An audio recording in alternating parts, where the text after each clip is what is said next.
tends to be a little bit more of a compact plant, but I want to show you how big and happy it can be in zones 9 and 10. Hey guys, it's Brijette with San Jose Seed Company, and in today's video we're doing something super special called the Garden Revisited. Basically, these are a really cool set of videos where we go back from videos, man, going all the way back to like 2020, and we get to answer some of the most common questions that you've left on these videos so that we can clarify them for new gardeners. There's another reason why we're doing these videos too. It's because I'm gonna have baby number 2 at the end of September. And so this is a great way for me to be able to shoot some videos and be able to support you in the garden this fall while I'm snuggling with baby number 2. So this particular one is about Alyssum. And the reason why we're shooting it is we get some really good questions, and Alyssum is such an easy to grow, super fun flower to plant in your garden, but it does prompt a lot of questions. So before we get to them, check out this video that we shot so you can get your basic information, and then we'll get into the questions. I've been planting Alyssum for years, and it's really quickly become one of my favorite plants because, well, look at it, it's gorgeous. It tends to be a little bit more of a compact plant, but I want to show you how big and happy it can be in zones 9 and 10. So these plants have been in the ground for several seasons now. In the summertime when it's really hot, they don't look as good, and I just trim them back, and then as soon as it gets cool and moist, you can see how big these guys get. They're covered in bees. They make for really good companion plantings next to other vegetable plants, and they will easily reseed in the garden. So these tiny little seeds that fall off the plant will spread throughout the garden, and you'll see it popping up in other places. And for us, that's not a problem. It's a wonderful issue to have. So if you like easy, stress-free flowers in the garden that make great companion plants with your vegetables, Alyssum is so great and an awesome, easy plant. All right, so question number 1 that we got is, do you direct sow them in spring? And if yes, how do you space them out? Well, Alyssum is a super tiny, tiny little seed, and so you absolutely can direct sow them. But as with any super small seed, the tinier the seed, the less likely you're gonna have success direct sowing them because there's so little, you know, too much soil can go on top of them, a cat can come and dig up some of it. I mean, it really gets a little more difficult. So what's better to do is to do it in like a transplant. You could even do it in something like a little to-go container. Put some holes in here for drainage.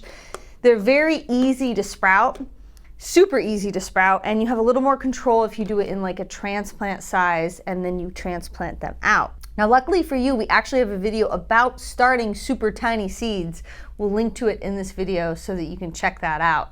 And that's good information to know for lots of different varieties of plants.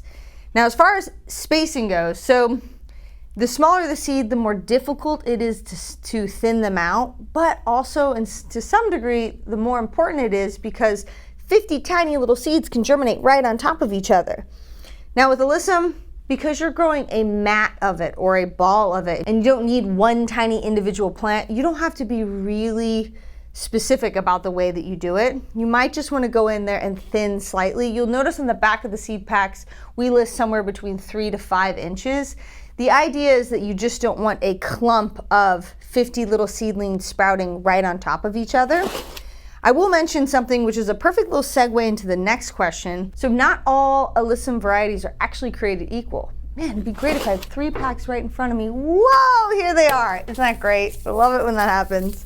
So these are 3 of some of our favorite varieties of Alyssum. We've got a white Alyssum, we've got royal carpet, and we've got dwarf pink, okay?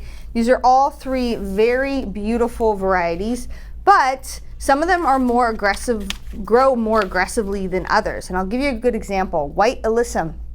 So if you look up white Alyssum, it's going to say that it has escaped cultivation and can grow almost wild in a lot of areas. And I have seen it in orchards and in areas where there's a little bit of irrigation in Southern California where this plant basically becomes a weed.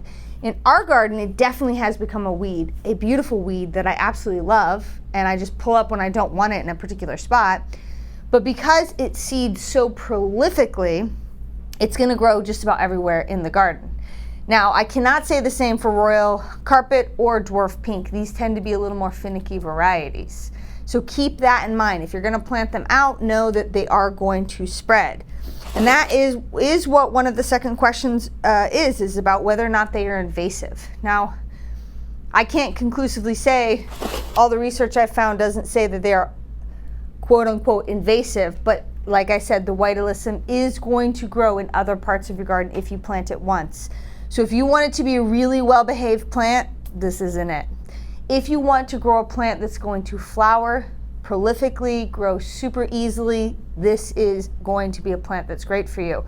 The one care piece that you need to know is that it's going to grow so much and become such a big mass, if it's on irrigation, that's really important, that you're going to have to give it some heavy, deep haircuts so that you don't get this woody mass underneath with this new growth on top.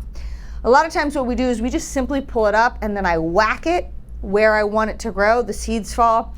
If there's irrigation, they germinate and grow again.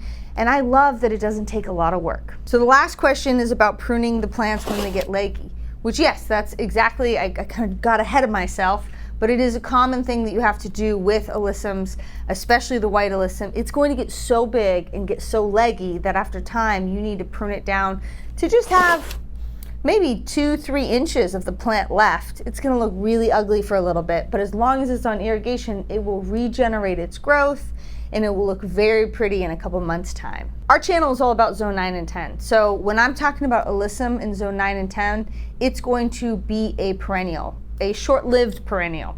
And that means that as long as we have mild temperatures in the wintertime, it's going to grow all year long. Now, depending on where you are in zone 9 and 10, if you're up in the mountains where you get really cold temperatures or snow, it's not going to be a perennial. It's actually going to be an annual.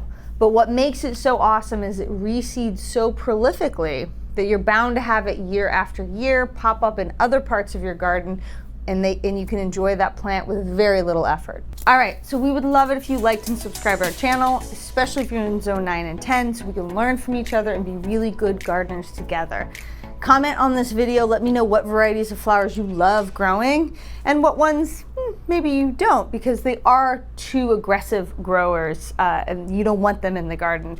Now, speaking of aggressive growers, these are cool season crops. So these are crops that you're gonna grow during the cooler parts of the year.